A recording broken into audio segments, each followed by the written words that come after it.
আসবে এখনই, আইসা নিয়ে সবাইকে নাম ধরে ধরে ধরবে এবং ফাঁসিতে ঝোলাবে। এবং এই জিনিসটা যে বলবে বিএনপির ওই মেরুদণ্ড নাই, আবার তারা ক্ষমতায় আসছে। এই পুরো ঘটনাটার পেছনে সরকারের এক ধরনের আশকারা আছে। আমি উস্কানি বলছি না, আশকারা আছে। শেখ হাসিনার উস্কানি আছে, সরকারের এক ধরনের আশকারা আছে। সরকার চাইলে এটা আটকাইতে পারতো, সরকার এটা আটকায় নাই। সরকার হয়তো চেয়েছে এটা হোক, এটা হয়েছে। এখন সব মিলে যে জিনিসটা হয়েছে, লস হয়েছে বাংলাদেশের, লস হয়েছে আমাদের ইমেজের। কিছু লাভ হয়তো কোনো একটা গভর্নমেন্টের হতে পারে, গভর্নমেন্টের কোনো একটা পার্টিকুলার সেকশনের হতে পারে। আজকে আমি আজকে বসে বসে সকাল থেকে সবগুলি বিদেশি পত্রিকাগুলি দেখছি, আপনার রয়টার, তারপরে আপনার এপি, তারপরে আপনার আল জাজিরা দেখছি। কেউ বলে নাই একটা মহান কর্ম সম্পাদিত হয়েছে, কেউ বলে নাই। এবং এই কাজটা বাইরে বহির্বিশ্বে আমাদের ইমেজটাকে আমি মনে করি ক্ষতিগ্রস্ত করবে। সেটা হলো এখানে একটা উস্কানি ছিল, এবং প্রধান উস্কানিটা আসছে শেখ হাসিনার কাছ থেকে। এগুলো আমার বিবেচনা। শেখ হাসিনাকে এই সময় এই ভাষণটা দিতে হবে কেন 6 মাসের মাথায়? আপনি বিশ্বাস করবেন, আমার জীবনের কঠিনতম কাজটা আমি গতকালকে করেছি, গত রাতে। এই শেখ হাসিনার 47 মিনিটের ভাষণটা আমি শুনেছি। এটা আমার কাছে মনে হয়েছে যে এত কষ্টকর কাজ আমি গত কয়েক মাসে আর করি নাই। পুরো ভাষণটা আমি একটানা শুনেছি, যে উনি কী কারণে ভাষণটা দিচ্ছেন এবং উনি কী বলেছেন। এবং আমি বারবার আশা করতেছিলাম যে দেখেন, একটা লোক 15 বছর ক্ষমতায় ছিল টানা, তাই না? তারা আরও একবার ক্ষমতায় ছিল, অনেক দিন ধরে রাজনীতি করেন। আমার ধারণা ছিল উনি তো রাজনীতিটা বুঝেন। তো আমি বারবার আশা করতেছি উনি বলবেন যে উনার কৃতকর্মের জন্য উনি ক্ষমা প্রার্থী, অথবা বলবেন, যদি ঘুরে পেঁচেও বলেন তাও বলবেন, যদি আমার অজান্তে কোনো ভুল হয়ে থাকে তার জন্য আমি বারবার আশা করছি। আমি মনে হচ্ছে কিন্তু উনি বোধহয় এখনও ক্ষমতা আছে। ওনার ভাবভঙ্গি, কথাবার্তা দেখে মনে হচ্ছে যে উনি এখনও ক্ষমতায় আছে, একটু বেড়াতে গেছে, তার ভাবভঙ্গি এরকম। তো এরকম একটা ভাষণ উনি কেন দিলেন? এখন আপনি হয়তো বলতে পারেন যে উনি ভাষণ দেওয়ার আগেই তো ভাঙা শুরু হয়েছে। হ্যাঁ, এটাও ঠিক। উনি ভাষণ দিয়েছেন 9টায়, ভাঙা শুরু হয়েছে 7টার দিকে চলে গেছে। আর তারও আগে বুলডোজার মিছিল হয়েছে, বুলডোজারের জন্য আহ্বান জানাইছে ফেসবুকে, আমি নিজেও দেখেছি। এটা হলো আরেকটা অভিব্যক্তি না, কিন্তু ঘোষণা কিন্তু আগে ছিল ভাষণ যে দিবেন। হ্যাঁ, ভাষণ দিবেন, ওটা তো উস্কানিটা বললাম তো আমি, উস্কানিটা। এখন আমার কথা হলো কি, বুলডোজার জিনিসটা কী রে ভাই? তো বুলডোজারটা তো ম্যানেজ করতে হয়েছে, বুলডোজার না হোক অথবা এক্সকাভেটর হোক, যাই হোক, এটা ম্যানেজ করতে হয়েছে। এটা কোত্থেকে আসছে, কে দিচ্ছে, কেন দিচ্ছে? আমি শুনলাম এটা নাকি সিটি কর্পোরেশনের। এটা সিটি কর্পোরেশন কোন বিবেচনায় দিল, কিভাবে দিল, কী কারণে দিল? তাহলে এগুলি দেখে মনে হয় কি এই পুরো ঘটনাটার পেছনে সরকারের এক ধরনের আশকারা আছে। আমি উস্কানি বলছি না, আশকারা আছে। শেখ হাসিনার উস্কানি আছে, সরকারের এক ধরনের আশকারা আছে। বিএনপি দলটাকে এমন একটা অবস্থায় দাঁড়াইছে, আমি যেটা মনে করি খুবই ভালনারেবল সিচুয়েশন তারা আছে। এবং তারা একজন ইউটিউবারকে মধ্যে ভয় পায় যে ওই ইউটিউবার আমার ব্যাপারে কী বললো, এটা আমার জন্য বিরাট একটা ক্ষতি হয়ে যাবে। বিএনপির এখন এই অবস্থা, ভয় পাইতে পাইতে ভয় তাদের পেয়ে বসছে। এত বড় একটা দল, তারা স্পষ্ট করে বলতে পারে না বিষয়টা কী হলো। বলা উচিত, বলতে পারা উচিত। শুনেন, এই যে এতক্ষণ আলাপ হলো না এই ঘটনা নিয়ে, সব ঠিক আছে, হাসিনা মন্দ, হাসিনা খারাপ মানলাম, ছাত্ররা তার আবেগের বশবর্তী হয়ে গেছে তাও মানলাম, সব ঠিক আছে। সরকার করছে এটা কি? সরকার কি করছে ভাই? সরকার কি থামানোর চেষ্টা করছে? কালকে আবার আজকে বিভিন্ন জায়গায় ভাঙতেছে, সরকার কি করতেছে? এটা তো ডিক্লেয়ার দিয়ে তারা আসছে। ডিক্লেয়ার দেওয়ার পর সরকার সেখানে কেন তাদের প্রতিরোধ করার চেষ্টা করে? সরকার বিবৃতি দিয়েছে। এই বিবৃতি কি বিবৃতি দিয়েছে? পরেন বিবৃতি দেখেন। শেখ হাসিনার সহিংস আচরণের প্রতিক্রিয়া হিসেবে ধানমন্ডি 32 নম্বরের বাড়ি ভাঙচুরের ঘটনা ঘটেছে, প্রেস উইং থেকে এটা বলা হয়েছে। তবে এটি অনাকাঙ্ক্ষিত। অনাকাঙ্ক্ষিত কোনটা? অনভিপ্রেত। তো অনাকাঙ্ক্ষিত জিনিসটা কি ভাই? অনাকাঙ্ক্ষিত অর্থটা কি? তার মানে তারা যেটাকে সমর্থন করে সে এইটাও বলতে পারতেছে না, তার অতটুকু নৈতিক জোরও নাই, সে বলতে পারছে না যে এটা ভালো হয়েছে, তারা কিন্তু বলতে পারছে না। কথাটা খেয়াল করেন, কিন্তু তারা তার ওই নৈতিক জোরটা নাই, কিন্তু তারা এটা প্রতিরোধ করতে চায় না। তো এরকম মেরুদণ্ডহীন যদি একটা সরকারি ক্যারেক্টার হয় তাহলে কি হবে? দেখেন, আপনি তো শিখাই দিলেন যে আগুন জ্বালালে হাততালি পাওয়া যায়।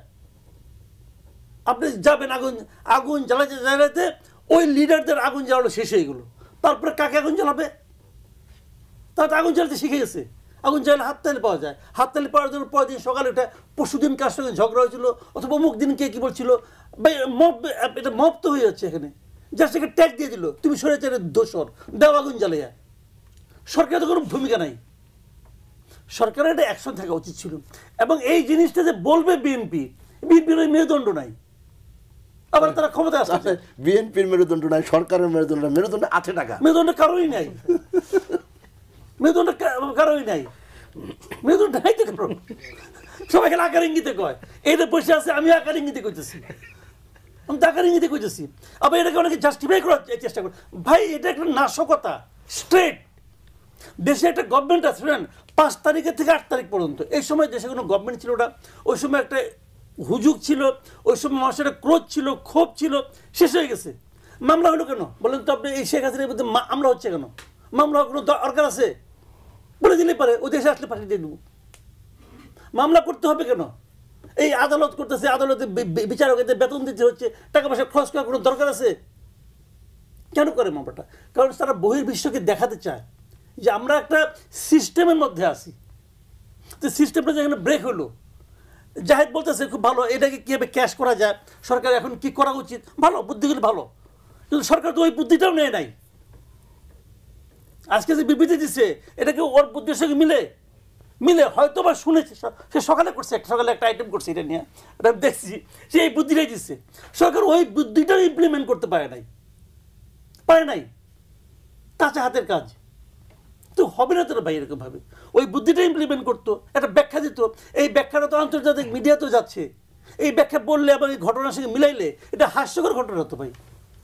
বিএনপি কি কয় না কয়, কি যে কইছে মির্জা মেজর হাফিজকে আবার বলেন না ভাই আপনি আসলে কি কইছেন ভাই, কোনো তো সেকেন্ড টাইম বলতে পারবো না, বলে তারা জিজ্ঞেস করেন।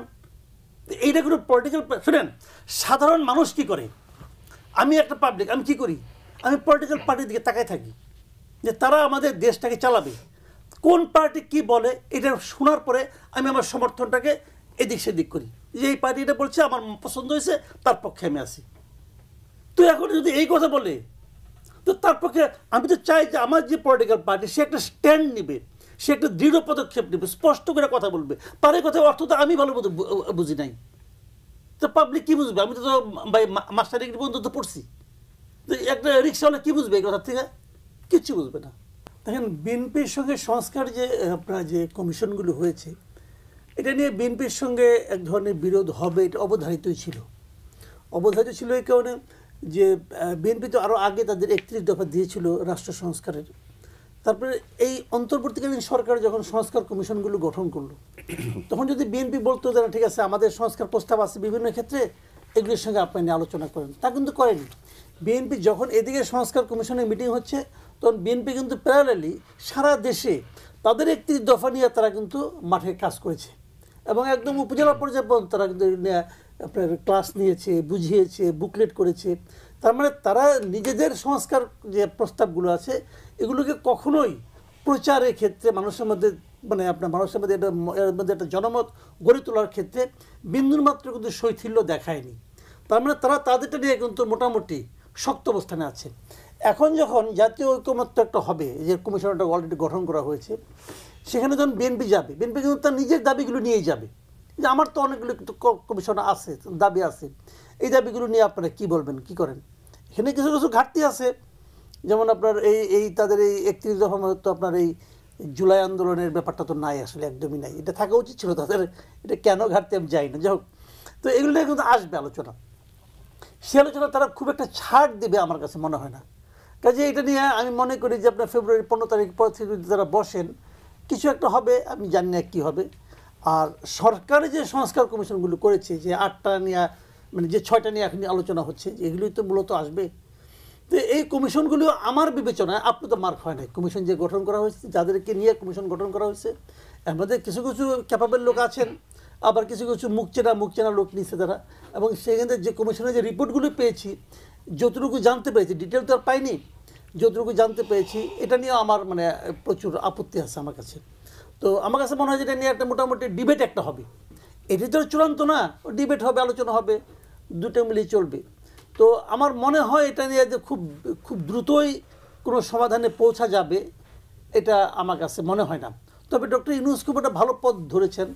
উনি বলেছেন যে আমরা দেখব যেটা যেটা সবাই একমত হবে ওইটা রাখবো, বাকিগুলো নিয়ে আলোচনা মানে পরে হবে। এই পদ্ধতিটা আমার কাছে মানে মনে হচ্ছে যে এই বিরোধ থেকে বের হওয়ার জন্য একটা মানে খুবই কার্যকর একটা পথ হতে পারে। এখন দেখা যাক কি হয়, এটা নিয়ে তো আর মানে এখন তো কিছু মানে বোঝা যাচ্ছে না।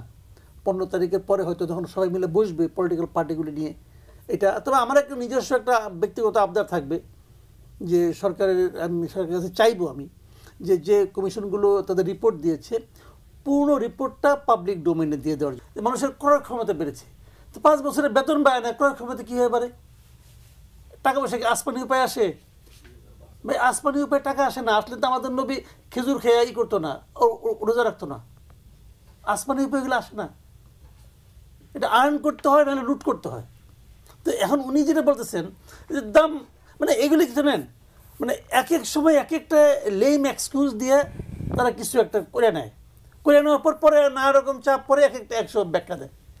এই যে মাঝখানে যে আপনার প্রায় শতাধিক পণ্যের যে ভ্যাট বাড়াইলো, তারপরে আপনার আপনার ডিউটি বাড়াইলো আপনার এই মানে সেবা খাতে, কি ব্যাখ্যা বলেন? কেন, কার সঙ্গে আলাপ করে করছে?